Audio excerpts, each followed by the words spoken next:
Hello, welcome to Everybody's Lost podcast. I'm Veronica Muñoz Martinez, journalist and your host, and today I'm sitting with Giorgia Capoccia. She is from Apulia in Italy, from the beautiful city of Lecce, which I love. She studied quantitative finance in the prestigious University of Bocconi and went to work in finance in London. But she did what many of us dream to do. She quit. And now she's living the life that she's actually meant to live. She's achieving her dreams and is the co founder of the wellness platform Sempas. So, thank you so much for coming. Thank you for having me today. Yeah, I'm so excited about this.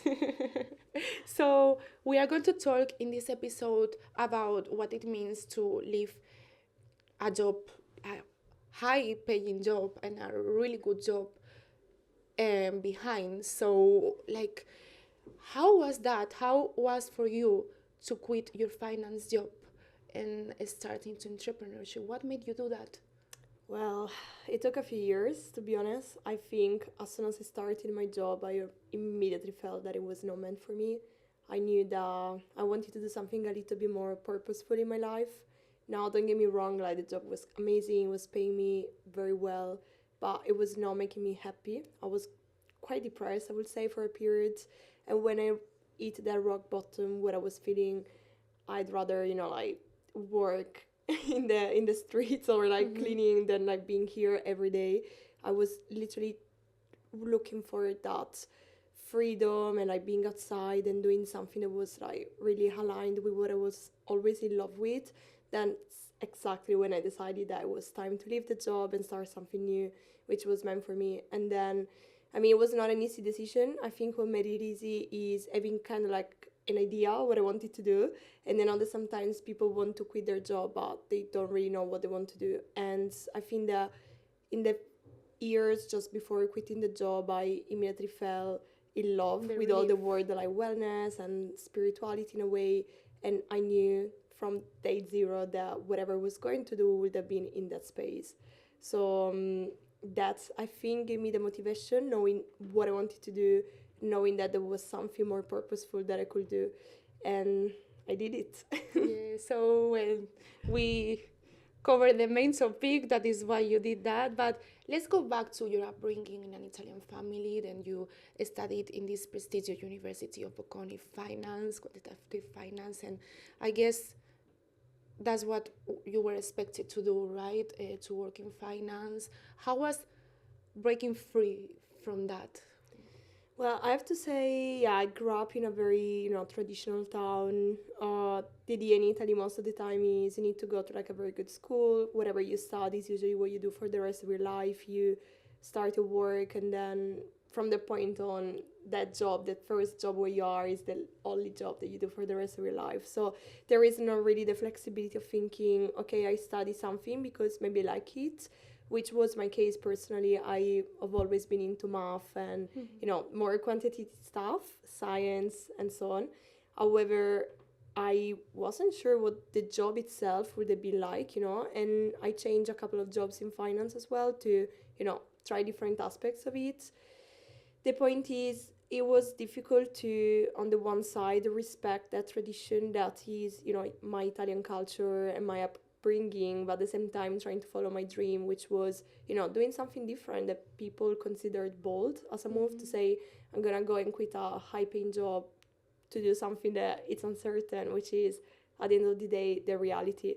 So yeah, I have to say, being, born in such a traditional country definitely adds its effect, and it was in my mind for a little while. When I was considering quitting, it actually took me more than 1 year to get to the point of saying, okay, I can actually do that. And I had to, make peace with that part of me which was judging itself or herself better, before taking the actual decision.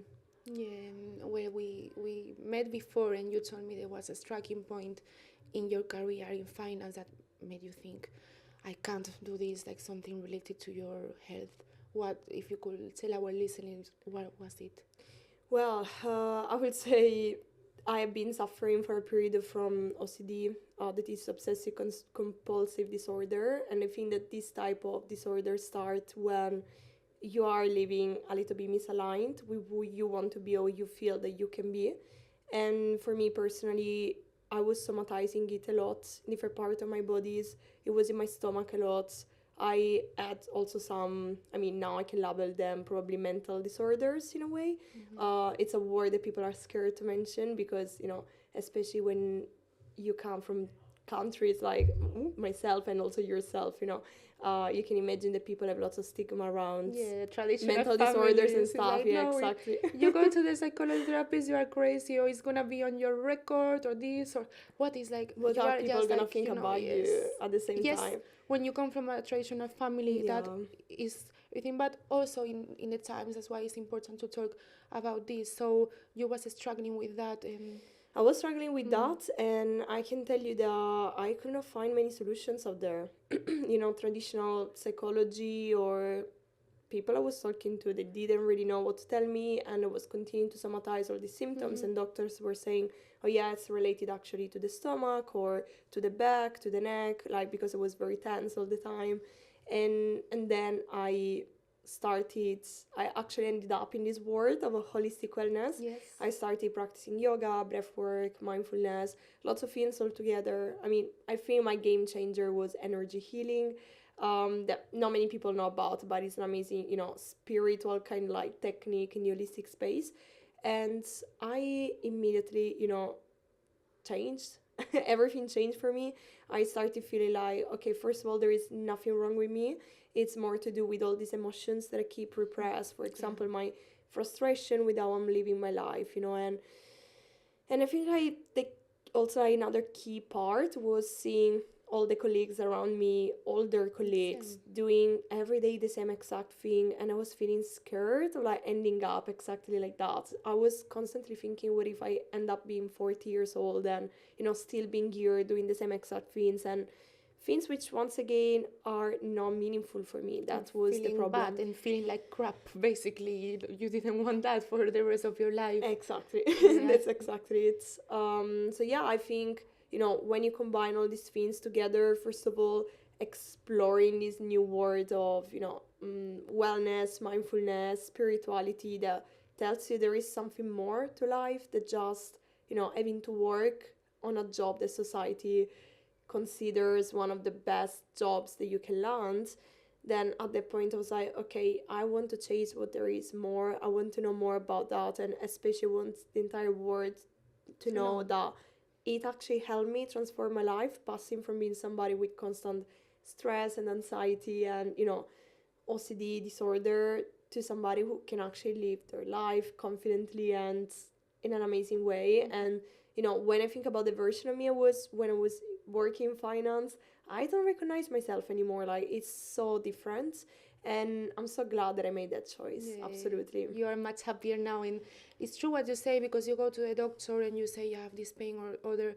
They, not all of them, but in most cases, I struggle with stomach pain for almost all my life, and they were telling me, you have gases, you have this. They were giving me medicine, and then I realized reading and that you can somatize, the anxiety can somatize in your body.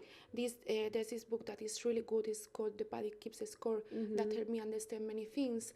And there are different therapies and everything, but they don't tell you that sometimes the pain that you have in your body is caused by your mental disorders, by your mental problems, by anxiety, because how your brain works, if it's relaxed or not, it goes to all your organs. So if your mind doesn't work properly, everything won't work properly. Absolutely. And another layer to this is emotions that we keep repressed in our body. Like, we don't even realize it, but it takes to an emotion 7 days to crystallize in your body and take space inside of your actual body cells, which means that it can transform itself into an actual illness. So it's very important, and I think it's something that society does not teach us to do, is to release all these emotions. when we feel stressed, when we feel sad, we should, do something for the stress. I don't know, run, go to the gym, do something for sadness, crying. Crying is the best way to release that emotion. If you I don't do always say it, that. if you keep it, then it's gonna become part of you. It's gonna, with time, keep the score. Like the body keeps the score. The book is amazing. I also read it. And yeah, it's a reality that nobody really talks about. Yeah. And what I find very funny is that most people find about these things when they have already hit rock bottom. And Sadly, yes. I think there is a reason why they call this preventative healthcare, because it should actually help you not to get to the rock bottom. So I'm glad that we are having, this episode today, because I hope that people can understand that it's important to even just like learn a little bit more about how our bodies actually work, what's the kind of like connection that there is between our body, our mind, and our emotions as well. Like, it's amazing that society is opening up to the mind, the role that the mind plays with, more psychology, therapy, that I would say more people are opening up to. Yeah. But there is another layer, and that layer is emotion and spirituality and your soul purpose. And not many people are aware of how important that is. You can be, successful in so many ways that traditionally society would consider success, I would say. But if your sole purpose is something totally different, you will not feel happy, and you will manifest that in so many ways in your body, physically, mentally, in any type of illnesses. Yeah, I think success is measured differently, different person. I think people who work in finance, to keep going, you have to be motivated by money. But if you are not motivated by money, then you are not going to consider yourself successful or be happy. I think for some people, success is what makes their soul happy and what they do, what they feel. So, yes, how did you get into this spirituality journey? You told me that you were also like in a bad moment of your life, everything. So, how did it all started? Absolutely. And after answering this question, I want to go back to the concept of money. I have something to add. Yeah. That also relates to how I started my, this career and Of stuff. course, yeah. But before that, let's talk about spirituality, Yeah. which is good. Well, I would say the first time I heard about the concept of energies, it was when I was in university, and I was going through, a very bad toxic relationship. And, I was in this kind of manipulative situation, and I felt something was wrong with me, and I was like, what is it actually? And I was feeling constantly drained from my energy, until somebody came to me and said, oh, it's not you, it's that person is an actual energetic vampire. Yes. And I was like, what does it Draining mean? you. Yeah, I was like, what does it mean? And this woman actually opened up a full, like, big word for me of, like, energies, and how actually there is a connection between people, and you can take other people's energy, or you can give energy with somebody else. Like when you walk in a room and there is somebody who's like extremely depressed, you're immediately dragged down. But if you walk in a room and somebody's extremely excited, you're like, oh my god, I'm feeling happy. And let's say this was my first step into spirituality, but I would say my actual deepening came after reading the book called The Secrets. Yes, we were talking about it. Life-changing. Honestly, that book, life-changing. Life-changing book. Honestly, I was like, okay, wait, what is manifestation really? Is that something true? Emma, actually, you know what? I say it's my favorite book, and I would say it's my number one favorite book, but after reading that, I went through like a period in which I was like, oh my god, so am I the cause of all this negativity around me? And the reality is, yes, you are. In a sense, you are the person that creates your reality. And when you understand that, okay, at first you can feel scared and say, okay, so if I'm depressed, it means I'm like attracting more depression, yes. But at the same time, you can switch the point of view and say, well, then I can be happy and attract more happiness. And that is exactly everything started for me. I was reading more and more about all these topics. I started practicing, yoga, breathwork, mindfulness, as I was telling you before. And it was life-changing. I think like the first point is the change in mindset and reality. And that's also what gave me an extra, push to say, wait, you can actually build the reality that you want. Do you need to be in this job that is not part of the reality that you want to build? And the answer was, no, I don't want to, so I just want to quit. Mm-hmm. And if I may go back to the concept of money, you know, like, I think that another key point here is understanding that there is one concept of money that is how much you earn, and then there is the concept of what is your view of abundance. Mm-hmm. Meaning, like, can you actually put yourself in abundant mindset constantly? For me, it was a life-changing thing for deciding to quit my job, because, you know, the job was a great, well-paid job once again, and I was like, can I actually live my life with no salary for a period? And what if, like, I'm quitting it, I don't have a safe salary? Yeah, I think this are always scared when you start a new project, when you quit a job. There are so many things that come into your mind. Like, it's scary, of course, to make that move. And money is important. It's really important. We are not going to say, no, money is not important, blah, blah. No, money is important because you need the basics in life. To start a project is not cheap. So, but your mindset about money is different, right? it has changed, and, you know, like, I think this is the number one reason why people don't just, like, quit their jobs. Like, when I talk to my friends who have amazing ideas of, you know, things they would like to do, places they would like to travel and visit and stuff, they're like, yeah, but I can't really quit my job because how am I gonna do with money? And I'm like, okay, this, even if you're now earning money, you're actually in a lack of abundance mindset, because the point is, it's not about, you know, money is an energy. That's the reality. And exactly as everything, you can attract the energy, or you can actually push yourself to the same level of frequency of anything around you, including money. So you are actually crystallized on this lack of abundance mindset, saying money is only coming from this specific job. Well, the reality is, when you're doing something that excites you, that you love, then you're naturally increasing your vibration and getting closer to the frequency of money and abundance. And for me, that was definitely a life-changing concept. And as soon as I understood it, I started to, you know, get into the new perspective. Then I was like, well, you know what? I actually think that what I'm doing is aligned with my purpose in life, is what I've always wanted to do, which means the money will come. And that's always the case, you know, like, you need to trust, okay?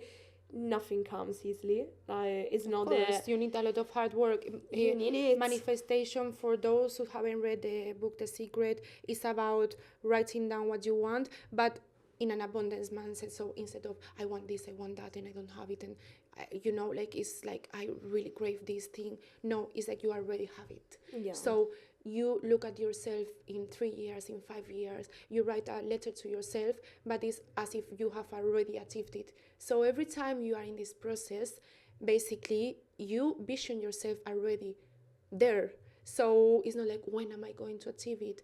And that's how abundance and everything works. That's correct. That's exactly it. You know, like, for me, I think for those people that are looking to start their, you know, business, side business, whatever, like, having the right mindset is gonna be important. key.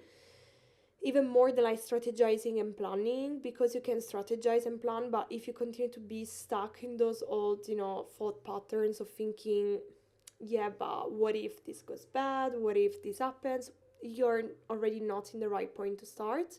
Whilst differently and crazily enough, even if you have, like, zero plans, zero structure, but you have that mindset of saying, that's exactly what I want to do, this is who I want to be, then trust me that in a crazy way, that person will do better than the person who instead is paranoid and overthinking everything. So I would say, if anybody here listening is interested in, you know, doing this thing of, like, quitting their job and starting something that they've always dreamt of, then start working on your mindset. Like, that's the key thing that I would love to tell everybody here. And sometimes we struggle with imposter syndrome, and we are not ready, we are not capable, but we don't have to do things perfectly. We just need to start, because if you are thinking about starting something and it has to be perfect, then it will never start. The same as me when I started my podcast. I was working for it for months, but I will always find something to improve, and I said, it's enough. I need to start it, and it's gonna be trial and failure, like you. So what were the first steps you took in your business? Yeah, well, I would say you're right. First of all, like, imposter syndrome is real. In terms of what I did, well, quitting the job. first. How did it feel that? How did it feel like? It It's like, felt take so it. good. My resignation letter.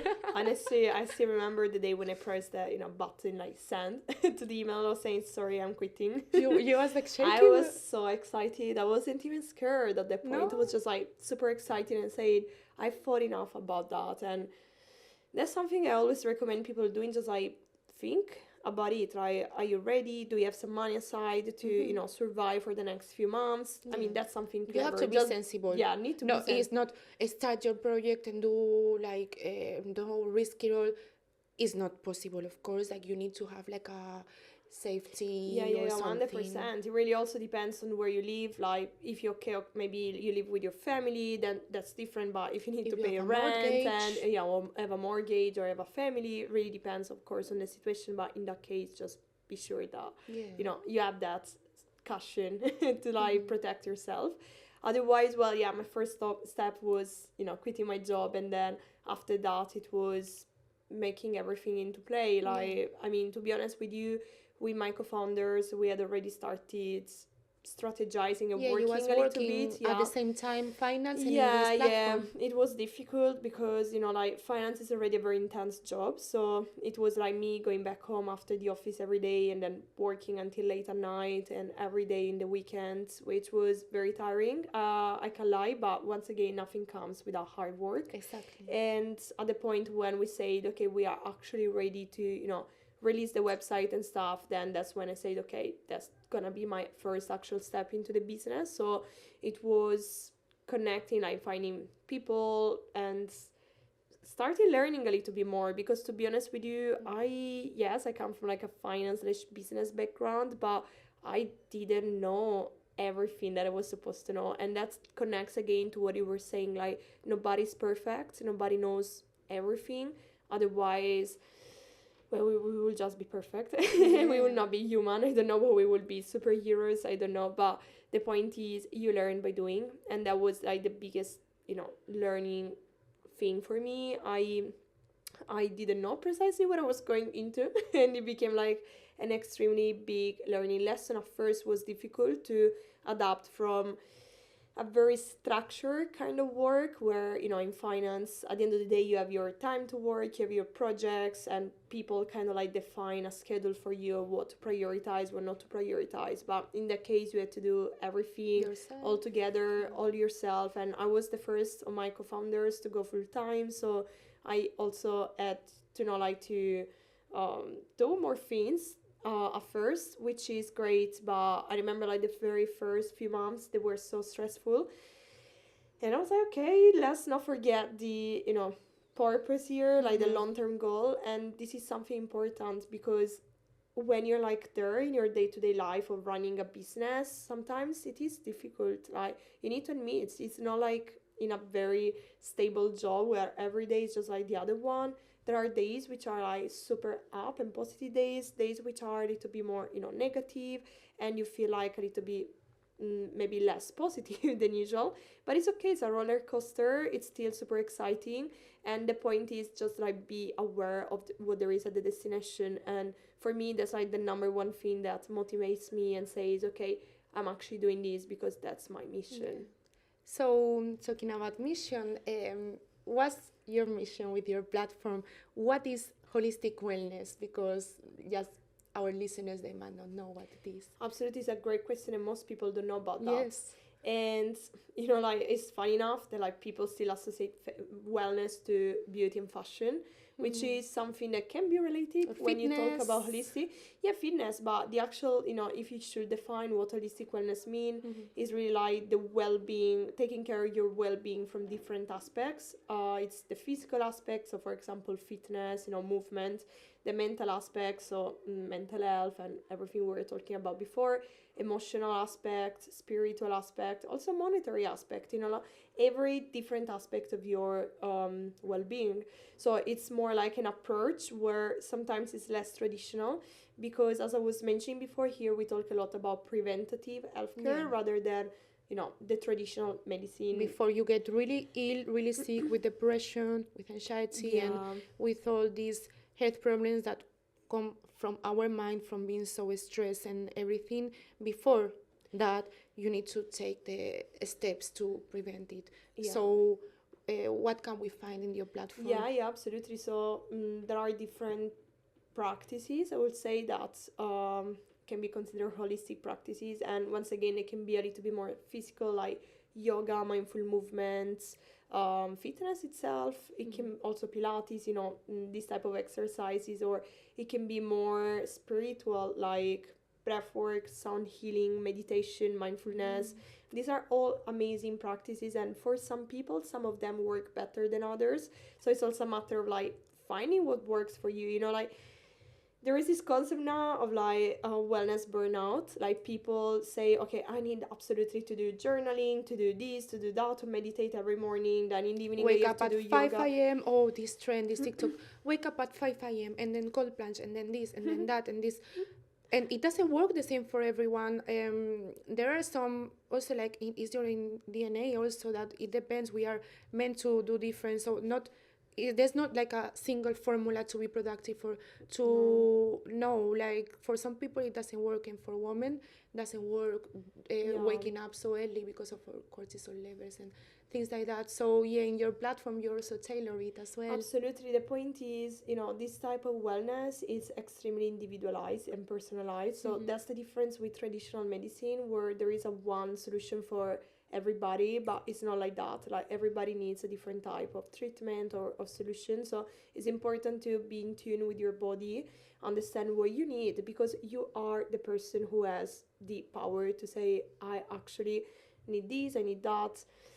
And that's basically the idea of what holistic wellness is. Now, who can help you with that is practitioners, right? It's like professionals that can teach you how to do breath work, how to meditate, can guide you towards also your spiritual journey, or doing a yoga class, a Pilates class, right? So what we do with Zen Pass is, first of all, like let's say the vision is to make holistic health more accessible for everybody. And the best way to do so is empowering practitioners themselves to becoming more vocal, because that's the problem. Like people still don't necessarily believe into the power of all these practices, which means the practitioners themselves, they prefer to be a little bit more silent and maybe on the background, rather than being out there and say, oh, I actually help people meditate, I help people with breath work, with all this stuff. So what we do is we also empower practitioners to actually take ownership of their role and being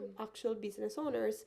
And so the platform, let's say, is a way to support them with the business, with their mindset as well. So we educate them a lot into business marketing, but also we do business coaching, which includes mindset coaching in a way, like how can you go against imposter syndrome. Exactly.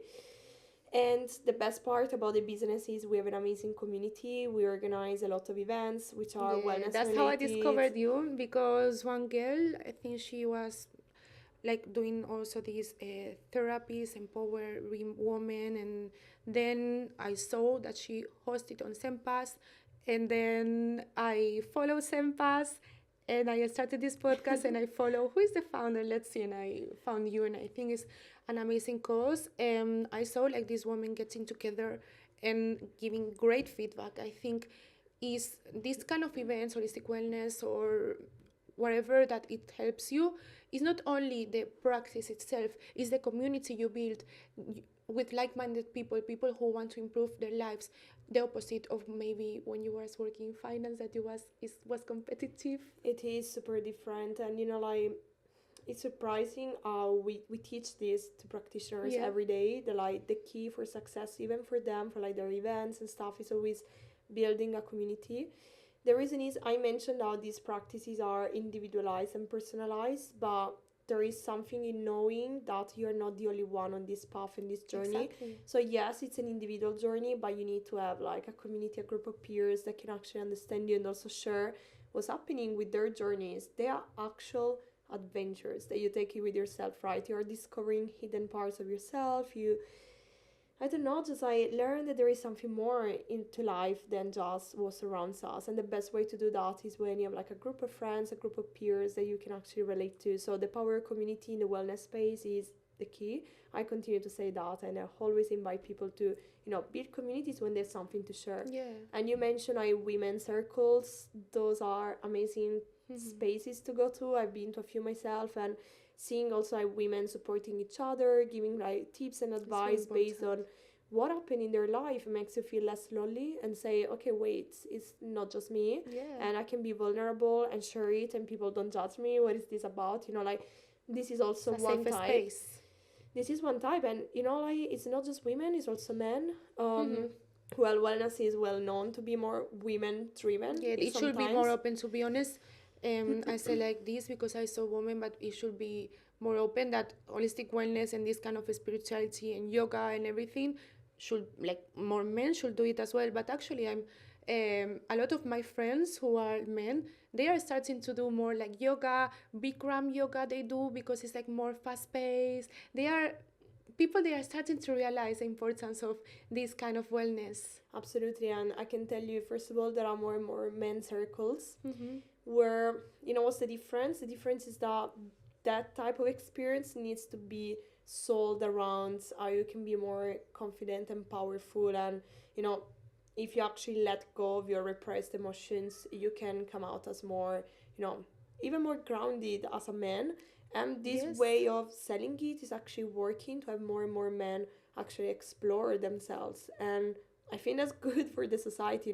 If everybody gets rid of their repressed emotions, then we live in a happier society, right? And everybody can just be true with themselves. And I think going back to the concept of work, that is so important, that you do something that you love in your life. Like, at the end of the day, you spend 8 hours sometimes per day working. Your work is everything in your life. I mean, it is you are most of your life there. I know, I totally agree with that, and it's unbelievable that not everybody recognizes the importance of that, of like doing something that they love. And people are, when I talk to my family, for example, or people around me that still are in that lack of abundance, let's say, they mindset, don't understand you. They tell me that I'm a dreamer, I'm a visionary. I'm like, yeah, but this is not how life works. Well, it actually is how it's supposed to work. And you create your own life. It doesn't matter what other people do. If you think that makes you happy, just go for it and don't care about judgments. Like, that's the worst thing you can do to yourself. Like, listen to other people's points of view, especially when there are people who are not extremely satisfied themselves. Like, what can they teach you? That's what I say every time. That's beautiful advice. So how did you come to that point? Because I guess it's hard. How did you overcome the imposter syndrome and come to the point that you are so secure and you are so sure of yourself that you are in that mindset? Well, first of all, you do not really overcome it ever, because it's something that you continue to work on every day of your life. It's just like a matter of recognizing it, seeing it, and saying, okay, know what these thoughts are, know who you are. Wait, it's actually not my thoughts, it's what I, am led to believe given the circumstance around me. So, well, for me, it really helped doing lots of inner work.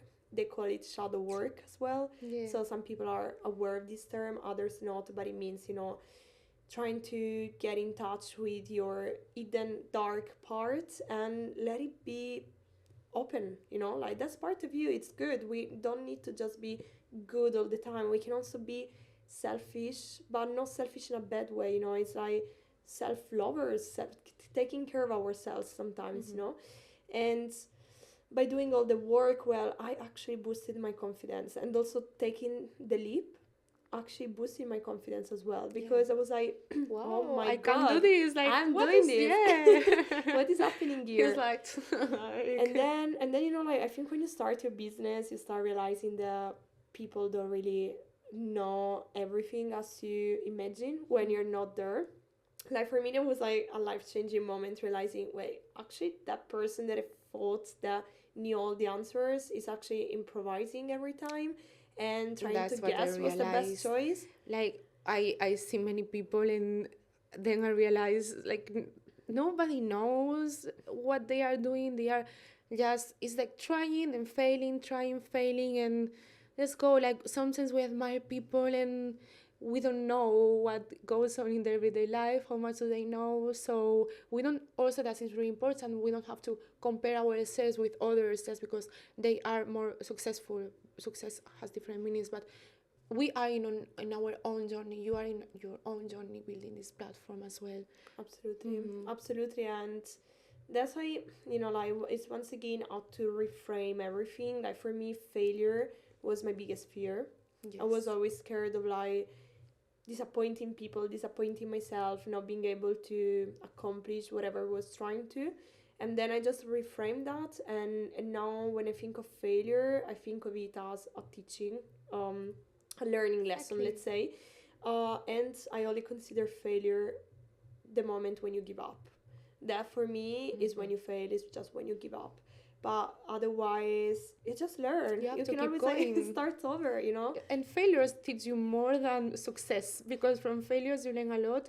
And going back to what you mentioned, shadow work. So shadow work basically consists in asking deep questions to yourself.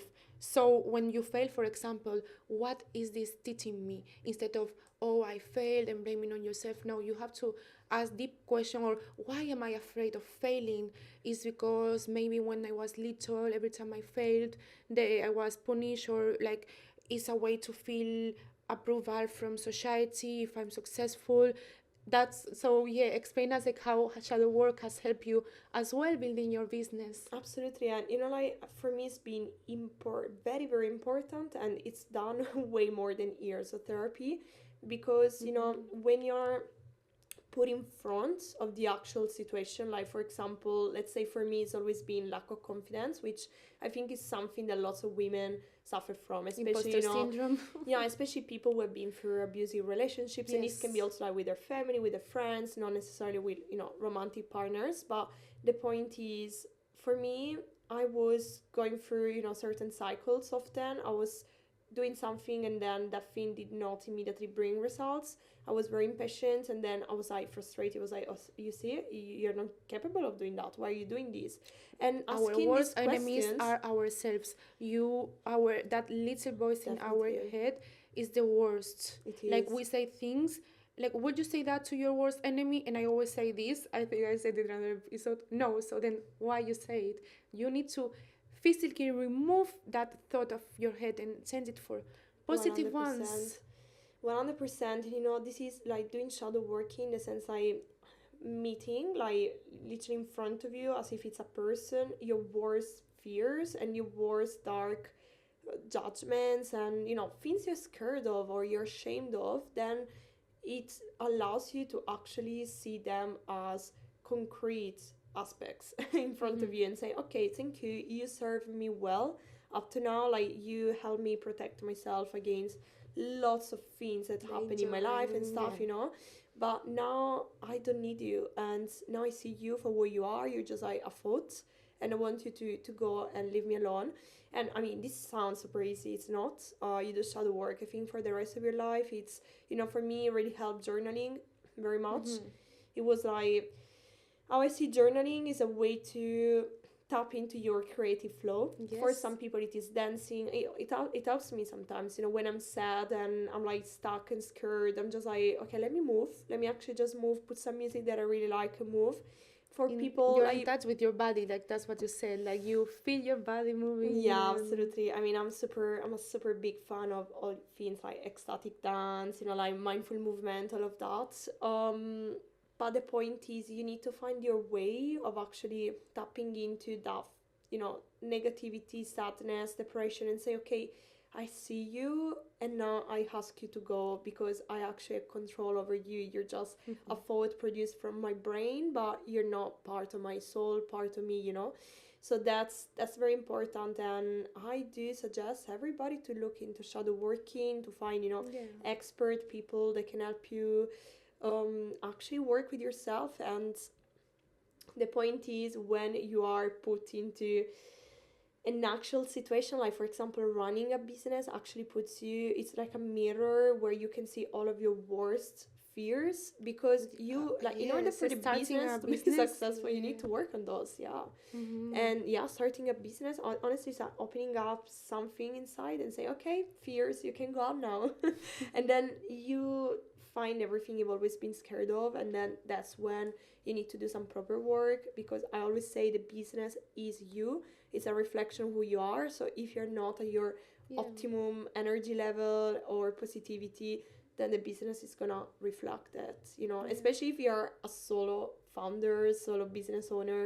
Of course, when there Yeah. are other people, and But also it's yeah. good, like you need to, as a solo founder, you are saying you have your co-founders. I think humans, we are like, we have to do everything alone, but it's good to surround yourself with, or have a community, or surround yourself with co-founders, or if you are being in the business alone, don't be afraid of asking for help. So for you, at first, were you like, no, I can do everything alone, or how was it? No, it's never been I can do everything alone. Yeah. Like it's funny because in the past, before ZenPass, I tried to start some, small business idea and stuff by myself, and I always found myself kind of like giving up, which I talked about already. And I'm not the biggest fan of it, but for me it was important actually working with some people. And for example, Roberta, my co-founder, she's one of my best friends, and it's important because there are days in which your life is super negative, and as a woman it can also be just before your period that you see everything super negative, and it's important to talk about this. Like, as a female founder, it's important that you also take into account your body, your hormones, all that part. And there are days in which I'm more positive, days in which I'm more negative, and you compensate with your co-founders who instead are maybe going through the opposite cycles and stuff, and it's a great way to motivate each other. So, well, I mean, not for everybody it's possible to work with other people, but if you have the choice, it depends. You have to. Yeah. And there are people who prefer working on their own as well. Well, I guess it's all a matter of understanding what works best for you. Yeah, and talking about that, like, you're a woman, how does it feel to be a young woman entrepreneur? Is like three difficult things, right? So how does it feel? Like, what challenges do you face in your daily basis? Well, I have to say, I want to play the card of, like feminism and, discrimination and stuff, but it's actually true in the sense that I sometimes feel that, especially when I have to do with investors. For our business, I am actually the one dealing with investors, and you feel that there is some kind of discrimination, which is super sad, especially we are in 2025, we are in London. But yeah, I've seen things where investors basically go to events just to flirt with female founders, which is super sad to think about, but it's a reality that you need to be ready to face, and then you need to own it. You need to own the fact that you are there because you're a knowledgeable person, you're an entrepreneur. So that's one aspect of it. The other aspect, as I was mentioning, I think, is knowing your pros and cons. Like, women tend to be more let's say less risk lover, more risk averse sometimes, in the sense that they prefer to know that they have all the situations under control. More cautious. Yeah. And I think it's an actual advantage. And I was reading this magazine where it was saying that there is a new study showing that most of the businesses which succeed are the ones led by women. So businesses led by women are more likely to succeed than businesses entirely led by men. And the reason is we tend to be more kind of like cautious and plan in advance and say, okay, there is this much amount of money that we need, and we can do this, we can do that. So not overspending, maybe just being more aware about stuff. And the point is, you just need to be sure though that you are aware of this aspect. And when, especially if you need like investors, fundraising, this stuff, like when you're in the actual world of sharks, you are able to mask it with some confidence as well. That is what works very well in business. How do you do, like, how do you, because it's hard. I mean, they say fake it till you make it, but sometimes it's like you get tired, right? Like, why do I have to fake this confidence? Why do I have to just see me as the way I am? I don't need to prove. Like, you have a degree in finance, you are more than a pretty face or a young girl. You I guess you want them to see you for your brain and ideas and amazing. So how do you do, like, are you confident about it? How talking to investors? What is your mentality for it? I guess you just learn. You learn how to, or better. I don't call it like learning lying anymore. I think it's just like manifesting that version Yeah. like confident to you in the sense that I just got there and I mirror the behavior of the person that's in front of me in the sense that if it's a man who's like, oh yeah, but I need big numbers, otherwise I will not believe that this business is gonna succeed. Well, then I'm gonna give you the big numbers that you need. And it's not lying, it's just like maybe do not be doing the usual thing that women Yeah. doing, like over explaining stuff and say, yes, we're able to actually, like I heard this thing from somebody in the past which really stuck with me. It's like the difference between female founder pitching to an investor and a guy founder, like a male founder. So the idea is we need to get to the moon, right? And the guy arrives and say, okay, if you give me I don't know, 10 million or whatever I need, I'm gonna bring you to the moon tomorrow. And then the woman arrives and say, well, if you give me 10 million, I'm gonna bring you to the moon maybe in 2 years because we first need to, work on this, work on that. So Yeah. that's the point. We tend to over explain, which is actually something that as a woman you would appreciate, but since most investors are men, which is another aspect of that, like finance in general tends to be a very male dominated world, then it becomes difficult to not to do that. Like you need to learn how to just mimic that behavior or like confidence. And now, do I feel that's the best thing that you should do? Not necessarily, because I think you should It's not fair. It's like we humans, we should be ourselves and kind and everything, but that's not how this society works. It is not. It's up to you, of course. Keeping your integrity, and I try to never lose my integrity, of course. No, I try never not to lie, lie and stuff. never. It's just like be confident. Feel confident. Feel like I actually am capable. Look at what you've done. Like this is what I tell to my girl friends who are trying to build something of their own, and they're like, oh my god, I don't know though, is this enough? I'm like, look at how many amazing things you've achieved. Even practitioners, when I talk to them and they're like, I don't know if I can actually do this as a proper job. Should I just maybe do this part-time? I'm like, why do you doubt yourself? Like you are able of helping these people like with whatever problem they're going through. You've done amazing things. Just believe more in yourself and don't give up. And also think we have this tendency of thinking of comparing ourselves to other. Like, and this is also connected to imposter syndrome. What kills us. Like. It is because you cannot compare yourself at day 1 of your journey to somebody who's at day 100. They've gone through 99 days in between, You need to compare yourself with to yourself. To yourself. That's it. Honestly, everybody's different, and at the same time, like those people who are day 100 and now you see on social media or whatever, like they come through the same situation where you are right now. Just like think about that, and once again, this connects to imposter syndrome. But when you start seeing that, everything changes, and you just like feel, okay, I'm actually doing things correctly. Even if today was not the best day, I'm building the base for but you're an amazing progressing day. Sometimes they say like we don't see our progress because we are always raising the bar. That's the problem. Like you achieve this and then you want more, and then you have your platform and then you want to expand it, and then you want to always like more and more and more. But we have to look back like the progress we made, and I'm sure our little selves will be so happy to be doing this, and never in our life we will have dreamed of doing what we are doing. And also I really agree with the mirroring the people, but not only in business, because I work in retail. And for example, if someone asks me, oh, you know where the lipstick is, and if we are honest, like you said, you will say, I'm not sure, let me find, blah, blah. And they were like, okay, if you don't know, then I ask another person. That's what maybe investor will do. Okay, if you don't know, or if I'm going to invest in someone that is sure about it. But then I learned about this. I was maybe 21 or so. Then okay, they come to me, I mirror their energy. Yes, sure, I'm going to give it to you one moment. So then I will ask in the headset, or just like a colleague, you know where it is, or just look and go and find, and then they had it. But they didn't know, like I wasn't lying. I knew I would find a solution, but they didn't know I wasn't like so sure.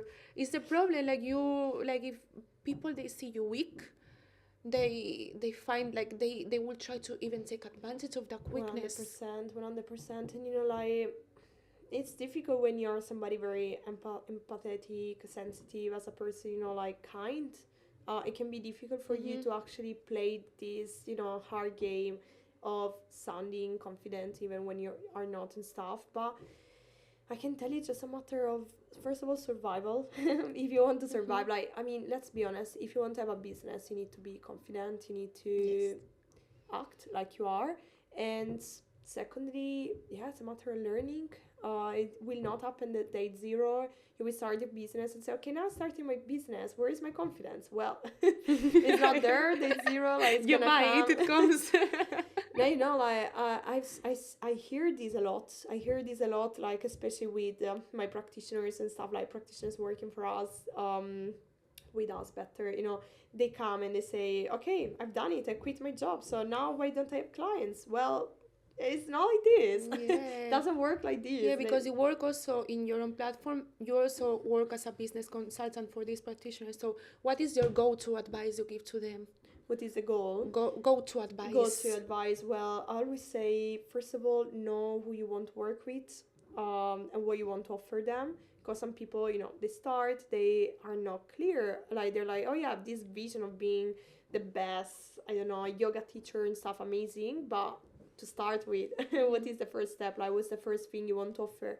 And then the second part is, who do you want to work with? And then the third part that people actually ignore is craft an elevator pitch. How are you going to sell yourself to people? Are you just going and say, oh yeah, I teach yoga? Or are you going to go and say, I help hundreds of women feel better with their body, find their flexibility, their confidence? Like, this sounds as a proper elevator pitch of a confident person who knows who can actually help other people, you know.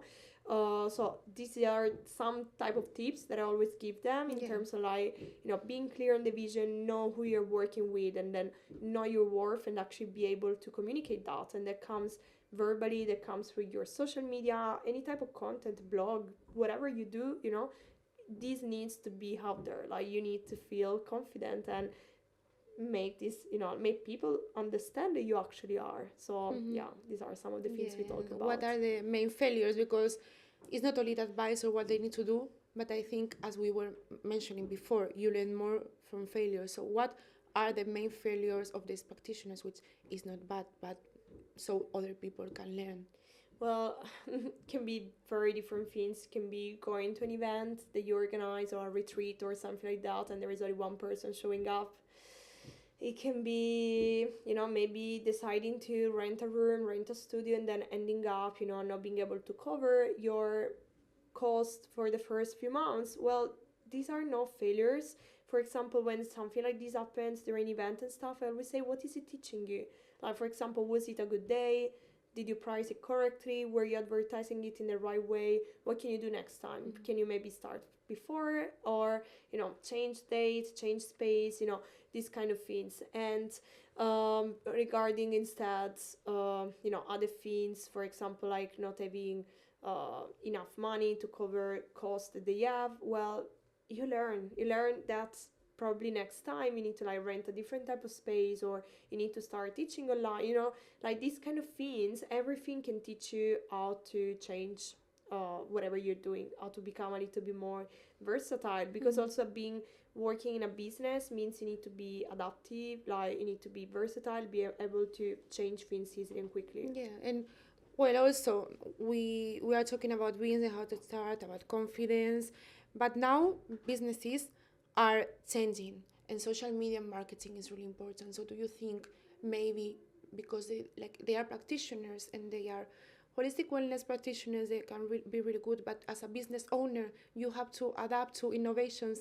Also, you told me about AI. You want to start working with AI. So, do you think you need to adapt to these new technologies? Look, 100%, and this is all what Zenpass is about, you know. We help them doing all these things a little bit more quickly, automatically, professionally, by having, you know, booking systems, scheduling systems, a way to manage their clients, to send automatic reminders and stuff. Well, I think, like, AI, if used correctly, can actually improve us personally, but especially as a business. Like, For us at ZenPass, like, we use AI in our day-to-day life to, optimize our processes, to do things quicker.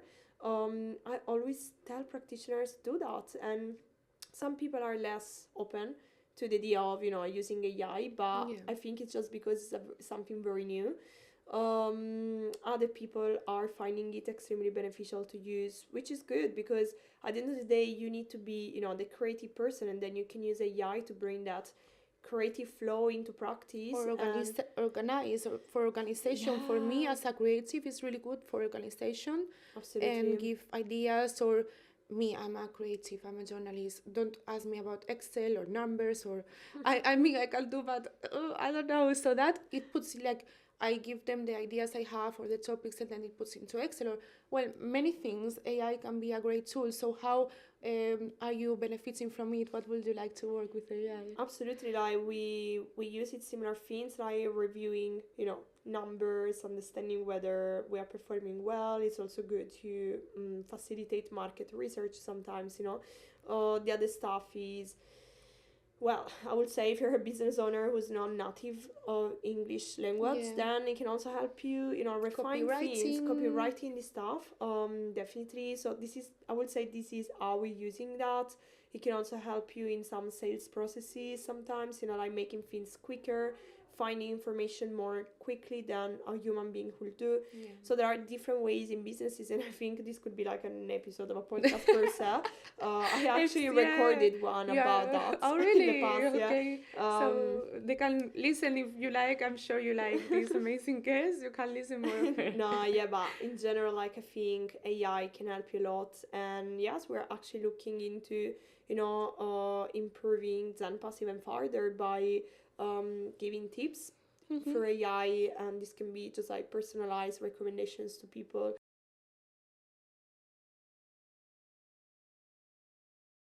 So, okay, we are talking about how, like, in 5 years everything is going to change. So, how do you see your business in 5 years? What are your plans? Well, first of all, I see ourselves being global, pretty global at the moment. I would say we already have like a good global base, but there are lots of markets that can be tapped into. I see it as a place where, like, people can just go and find solutions to their problems, like practitioners, first of all. I hope that everybody opens up to the idea of I need automations, I need more tech, AI in my business, and then community expanding, more people involved, and hopefully more people are around us like benefiting from all this holistic wellness that is Yes. gonna become, I think, like, I see it already in the US happening, that like more and more people are opening up to all these different practices, and there are different ways of doing that. Once again, it can be coaching, it can be more like mindful movements, spiritual, even like plant medicine. There are so many topics around holistic Yeah. wellness, and I'm sure that in 5 years the world will be more open to exploring all of these and to integrating it in their daily life, but not in a like stressful way, like as we were saying before, crazy routines and stuff, but more like in their daily practices, just like, taking a moment to breathe with themselves, silence, and to reflect on who you want to be, Yeah. what you want to do. It's really important to slow down in this fast-paced environment that we are living.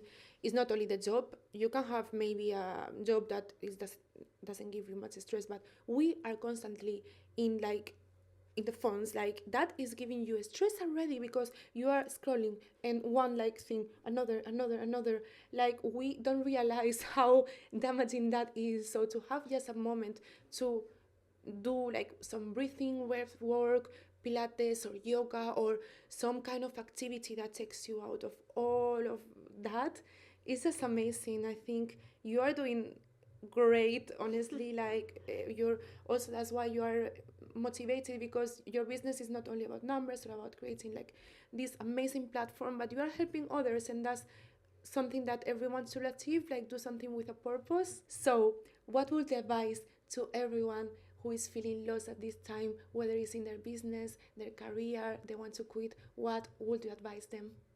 It's a great question, and I would say, as we mentioned throughout the podcast, you need to start asking yourself the right questions, to start working with your mindset. That's the key of whatever thing you want to do. Like, be clear, do some shadow work, ask yourself, what do I really want to do in this life, you know? That's like, you know, you cannot just keep to that point without doing that self-reflection first. And then just be aware that whatever you do is gonna be perfect. Like, you will not be perfect from day zero, but trust that that perfection will come. And then however it goes, you're learning and you're living the life beautifully in the best way possible.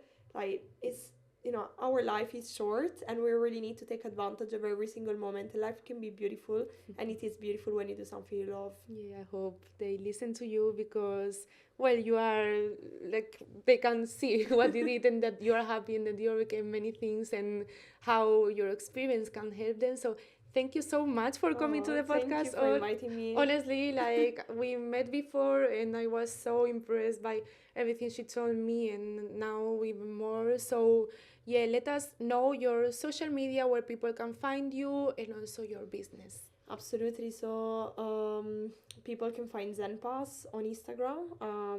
It is at We Are ZenPass. Otherwise, our website is zen-pass.com. Me personally, Giorgia Capoccia. You can also connect with me on LinkedIn, on Instagram, on TikTok. Now I'm starting my TikTok channel. Okay. I was telling you like how you need to like move. Well, yeah, it's How good. is it going? How is it going? Well, it's just a start, so we're gonna see. But Georgia even there, the TikToker. consistency. Oh my god. Follow her. Okay, guys, then you can follow us as well. You can follow our TikTok, Instagram, Spotify, YouTube, Everybody's Lost podcast. And whether you are listening or watching, just comment and let us know what did you think of it. Maybe if you are in the same position as her, some advice or ask questions, we will reply to you. And if you like this episode, please review or follow. It will help a lot, your support, as I, like her, I'm starting my project. So yes, thank you so much again for listening, guys. I hope you have a amazing day of evening wherever you are listening us. Adios.